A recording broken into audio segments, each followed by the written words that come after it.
Vadakara UDF RMPI സ്ഥാനാർത്ഥി KK Rama municipal തല പര്യടനം ആരംഭിച്ചു. വടകര UDF RMPI സ്ഥാനാർത്ഥി KK രമ മുനിസിപ്പൽ തല പര്യടനം ആരംഭിച്ചു. കൊപ്ര ബസാറിൽ നിന്ന് ആരംഭിച്ച പര്യടനം ജില്ലാ ആശുപത്രി, മത്സ്യ മാർക്കറ്റ്, സിവിൽ സ്റ്റേഷൻ, കോടതി തുടങ്ങിയ നിരവധി ഇടങ്ങളിൽ പര്യടനം നടത്തി. കഴിഞ്ഞ വർഷത്തേക്കാൾ കൂടുതൽ ഭൂരിപക്ഷത്തോടെ വിജയിക്കാൻ സാധിക്കുമെന്ന് KK രമ മാധ്യമങ്ങളോട് പറഞ്ഞു. നല്ല ആവേശകരമായ പ്രതികരണമാണ്. കഴിഞ്ഞ വർഷത്തേതിനേക്കാളും നല്ല റിസൾട്ട് വടകരയിലുണ്ടാകും. നല്ല ഭൂരിപക്ഷത്തിൽ വിജയിക്കാൻ കഴിയുന്ന എല്ലാ സാഹചര്യവുമാണ്. കേരളത്തിലെ ഒരു ഭരണമാറ്റത്തിന് വേണ്ടി ആളുകൾ ആഗ്രഹിക്കുന്നത് നമുക്ക് ഓരോ മനുഷ്യരെയും സമീപിക്കുമ്പോൾ വ്യക്തമാവുകയാണ്.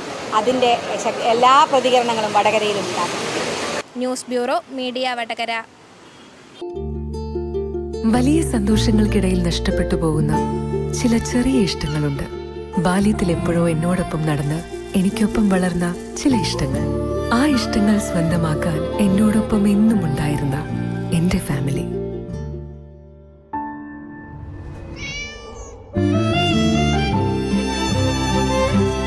എന്റെ ഇഷ്ടങ്ങൾ എന്റെ ഫാമിലിക്ക് അറിയാം. Family wedding centre.